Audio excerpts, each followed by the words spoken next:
अपने श्रद्धेय नेता माननीय मुलायम सिंह यादव जी को नमन करते हुए मैं अपनी बात की शुरुआत करना चाहता हूं। आज इस कार्यक्रम की अध्यक्षता कर रहे आदरणीय चौधरी महेंद्र सिंह जी, इस कार्यक्रम में मुख्य अतिथि के रूप में मौजूद अयोध्या की सरजमीन पर अयोध्या लोकसभा फैजाबाद लोकसभा में भारतीय जनता पार्टी के कारनामों को धूल चटाकर पूरे हिंदुस्तान में समाजवादी पार्टी के मस्तक और को ऊंचा करने वाले हम सबके लोकप्रिय सांसद परम आदरणीय श्री अवधेश प्रसाद जी, जिनके दरवाजे पर हम सारे लोग मौजूद हैं, 2 बार मिल्कीपुर के विधायक रहे, बीकापुर विधानसभा से विधायक रहे हमारे बड़े भाई आदरणीय आनंद सिंह यादव जी, इस अयोध्या फैजाबाद का भविष्य, वर्तमान में प्रमुख, आने वाले समय में मुझे इस बात को कहने से कोई गुरेज नहीं है कि जिस तरह से बाबू सेन यादव जी के नाम को आनंद सेन यादव जी ने बहाया है, उसमें कोई कसर सेन यादव जी नहीं छोड़ेंगे। आने वाले समय में वो भी माननीय सेन यादव जी के नाम को बढ़ाने का काम करेंगे, जिनके लिए हम सारे लोग आज यहां पर इकट्ठा हुए हैं, जिनको आशीर्वाद देने के लिए आप सारे लोग यहां पर आए हो, जिनको जिताकर उत्तर प्रदेश के सदन में भेजकर भारतीय जनता पार्टी के जुल्म और अत्याचार के खिलाफ अपनी ताकत का एहसास कराने के लिए आप सारे लोग यहां पर आए हैं। ऐसे हम सबके समाजवादी पार्टी के उम्मीदवार छोटे भाई आदरणीय अजीत प्रसाद जी, आदरणीय राम कुमार अवस्थी जी, साहब लाल यादव जी, विधानसभा के अध्यक्ष पृथ्वीराज यादव जी, हमारे गन्ना समिति के चेयरमैन है श्री सुरेंद्र यादव जी, जय सिंह राणा जी, हमारे लखनऊ विश्वविद्यालय के साथी और छोटे भाई मिंटू सिंह जी, और हमारे मंच पर बहुत से सम्मानित साथी पदाधिकारी मौजूद हैं। मैं सबको नमन करता हूं, सबको प्रणाम करता हूं।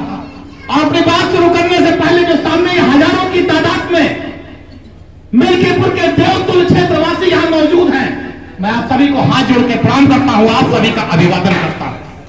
और मैं आनंद सेन जी को बधाई देना चाहता हूं कि ठंड में बरसात, सुबह से बारिश हो रही थी, सुबह से बारिश हो रही थी, लेकिन मैं कहूंगा जो बारिश हो रही थी बारिश बड़ी शुभ थी। ऊपर से भगवान भी आशीर्वाद दे रहे थे कि आज भिटारी में कार्यक्रम है, भगवान का आशीर्वाद है।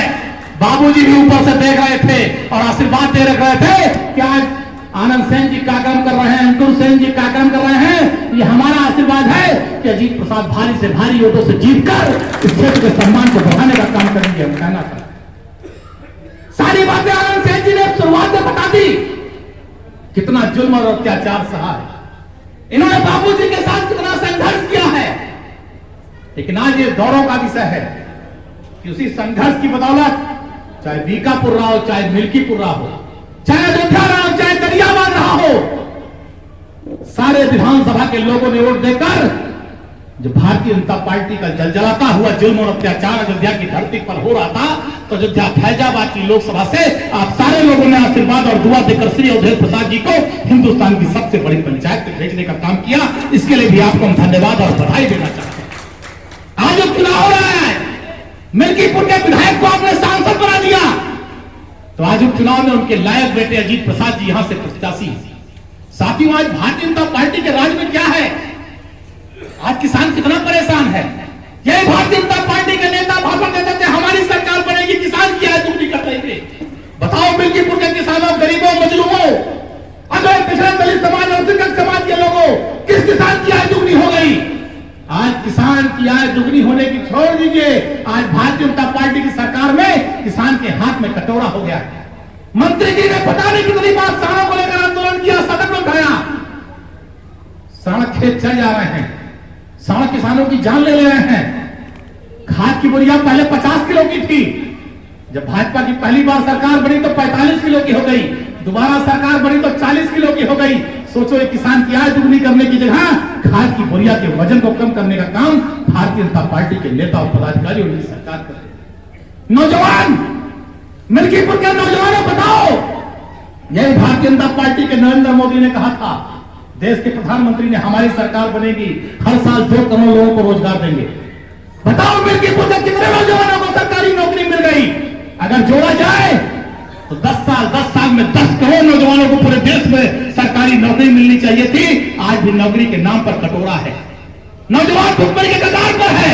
नौजवान अपने हक और अधिकार के लिए इलाहाबाद की सड़कों पर लाठी खा रहा है। योगी सरकार की पुलिस उसकी पीठ पर लाठी मारने का काम कर रही है और वादा किया था नौकरी देने का। इसलिए हम आपसे कहना चाहते हैं नौजवानों, पढ़े लिखे नौजवानों का दुर्भाग्य कितना है। अखिलेश यादव जी मुख्यमंत्री थे, नेताजी मुख्यमंत्री थे, हमने डॉक्टर बनाया, इंजीनियर बनाया, अध्यापक बनाया, होमगार्ड बनाया, बिजली विभाग में नौकरी दिया, सिंचाई विभाग में नौकरी दिया, जेई बनाया, इंजीनियर बनाया, अध्यापक बनाया, एक्सीएन बनाया, बड़ी बड़ी नौकरी दी और परमानेंट नौकरी दी। इनकी जब पहली बार सरकार बनी तो संविदा ले आए और संविदा के बाद अब आउटसोर्सिंग ले आए। आप सोचिए आउटसोर्सिंग कौन चला रहा है? 8वीं फेल, पैसे के बल पर कंपनी बनाकर बीटेक, एमटेक, एमबीबीएस बड़ी बड़ी डिग्री लिए हुए नौजवानों को जो गरीब मध्यम परिवार से निकलकर पढ़ लिख कर अपनी डिग्री लाते हैं, आज उनको आउटसोर्सिंग पर नौकरी दी जाती है। पहले ठेकेदार नौकरी देने के नाम पे कमीशन घूस देता है और 1 साल बाद रिन्यूअल के नाम पर घूस देता है। यह है उत्तर प्रदेश के नौजवानों का भविष्य। और हमारे अखिलेश यादव जी ने 22 में घोषणा की थी कि अगर हमारी सरकार बनेगी हम परमानेंट नौकरी देंगे, आउटसोर्सिंग और संविदा को खत्म करने का काम करेंगे। इसलिए मिल्कीपुर के नौजवानों हम आपसे कहना चाहते हैं, क्या यदि प्रसाद जी के जीतने से योगी आदित्यनाथ मुख्यमंत्री की कुर्सी से तो नहीं हटेंगे, लेकिन इस बात का पैगाम पूरे प्रदेश और देश में चला जाएगा कि मुल्कीपुर के लोगों ने, अयोध्या जनपद के लोगों ने मन बना लिया है इस उपचुनाव में अजीत प्रसाद को जिताकर कि 27 में श्री अखिलेश यादव को प्रदेश का मुख्यमंत्री बनाएंगे और भारतीय जनता पार्टी को प्रदेश से खदेड़ने का काम करेंगे। यह कहना चाहते हैं। हम धन्यवाद देंगे भाई आनंद सिंह यादव जी को कि आपने आज शुरुआत की, यहां से आपने लोगों को बुलाया, सबको इकट्ठा किया और इस लड़ाई में सारे लोग एक हैं। हम लोगों से कहना चाहते हैं, लोगों ने अपनी बातें रखी, हमारे कुछ नेताओं ने अपनी बात को रखा, तो गिले शिकवे रखते। परिवार है तो परिवार में 4 बर्तन जहां रहेंगे लड़ते रहेंगे, धुनकते रहेंगे, लेकिन परिवार एक है। ये उंगली है बाबूजी का, हमें याद है मिशन बाबूजी का, जब हम 2012 में पहली बार अयोध्या में टिकट पाए, चुनाव लड़ रहे थे, तो बाबूजी हमारे अयोध्या में तिहुरा गांव में यही बाबर देकर आए थे, 5 उंगली बाय। अगर 5 उंगलियां अलग अलग रहेंगी तो दुश्मन तोड़ लेगा, अगर 5 उंगली मुक्का बन जाएगी तो किसी की हैसियत नहीं आपको हरा दे और आपको बोले। आज वही बात मैं मिल्कीपुर की धरती पर कहना चाहता हूं कि इस मंच पर आदरणीय अध्यक्ष प्रसाद जी मौजूद हो, 9 बार के विधायक, 10वीं बार सांसद, और ये जिसके दरवाजे पर हम खड़े हैं, आज वो दुनिया में नहीं है, लेकिन 6 बार के विधायक, 3 बार के सांसद। सोचिए आप, बाबू मिशन यादव जी ने, आदरणीय अध्यक्ष प्रसाद जी ने कितना संघर्ष किया आपको जगाने के लिए, आपके हक और अधिकार को दिलाने के लिए। इसलिए आज पूरी पार्टी एक है, पूरा परिवार एक है, चाहे वो आनंद सेन यादव जी हो, चाहे पवन पांडे हो, चाहे बास अली जैदी हो, चाहे गब्बर भाई हो, चाहे पारसनाथ यादव जी हो, चाहे अंकुर सेन जी हो, चाहे महेंद्र सिंह जी हो, चाहे राम कुमार अवस्थी जी हो, चाहे पृथ्वीराज यादव जी हो, चाहे श्यामलाल यादव जी हो, चाहे मिल्कीपुर के सारे पार्टी के नेता कार्यकर्ता आज सब मुक्का बन चुके हैं और ये मुक्का भारतीय जनता पार्टी को हराएगा। ये हम आपके बीच बताना चाहते हैं। और ये जो भारतीय जनता पार्टी के सरकार के अधिकारी हैं, आज जो भाजपा के एजेंट बने, ये भी जान ले, हम एक लाइन कह के अपनी बात खत्म करेंगे कि दुआ भी देना, सितम भी सहना, गया बेबसी का वो जमाना। दुआ भी देना, सितम भी सहना, गया बेबसी का वो जमाना। अगर है जुर्रत गिराओ बिजली और घेर प्रसाद बना रहे हैं आशियाना। और जिस आशियाने को बनाने की शुरुआत, जिस आशियाने को सजाने और संभालने की जिम्मेदारी आनंद सेन यादव और अंकुर सेन जी ने ले ली हो, उस आशियाने को बनने से और चमकने से कोई रोक नहीं सकता। यह हम आपके बीच में कहना चाहते हैं। जिनके दिलों में सोले हो वो क्या जाने चिंगारी को, जो जेल, थाना, चौकी इंचार्ज, कलेक्टर, डीएम, हमने देखा है जब मंत्री जी मंत्री रहे, अखिलेश जी मुख्यमंत्री रहे, तो कलेक्टर और डीएम इतनी जोर से पटकते थे जूता कि मंत्री जी देख लें कि हम सलूट कर रहे हैं। सीओ कोतवाल को देखा है। और हम बता दें 27 में सरकार बदलने वाली है, 27 में निजाम बदलने वाला है। अखिलेश जी मुख्यमंत्री होंगे, आनंद सेन जी मंत्री होंगे। ये अधिकारी गलत काम नहीं करेंगे। माने मालूम है कि भाजपा की सरकार साल है, 1.5 साल 2 साल की मेहमान है, उसके बाद जब इनकी सरकार आएगी तो गलत काम कर देंगे तो सजा भुगतना पड़ेगा। इसलिए हम आपको बता दें, डरने की कोई जरूरत नहीं है।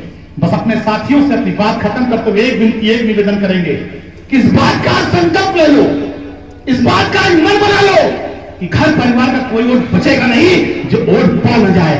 आप खाली अपने घर परिवार का, अपने परिवार का एक एक वोट डलवा लीजिए।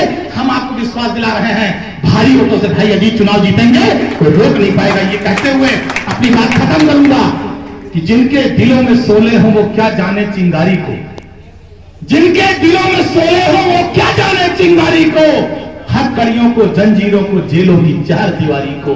ये बाबू मिसेन यादव जी की धरती है, समाजवादियों की धरती है, कांग्रेस की धरती है। इस धरती को नमन करता हुआ मैं अपनी बात खत्म करता हूं, उम्मीद और विश्वास के साथ कि 8 फरवरी को यहीं पर जीत का जश्न हम सारे साथी मनाएंगे। 5 तारीख को अपना वोट डलाएंगे और आदरणीय अखिलेश यादव के हाथों को मजबूत करेंगे। इन्हीं शब्दों के साथ आदरणीय आनंद सेन यादव जी का हृदय से आभार, धन्यवाद देता हुआ अपनी बात को खत्म करता हूं।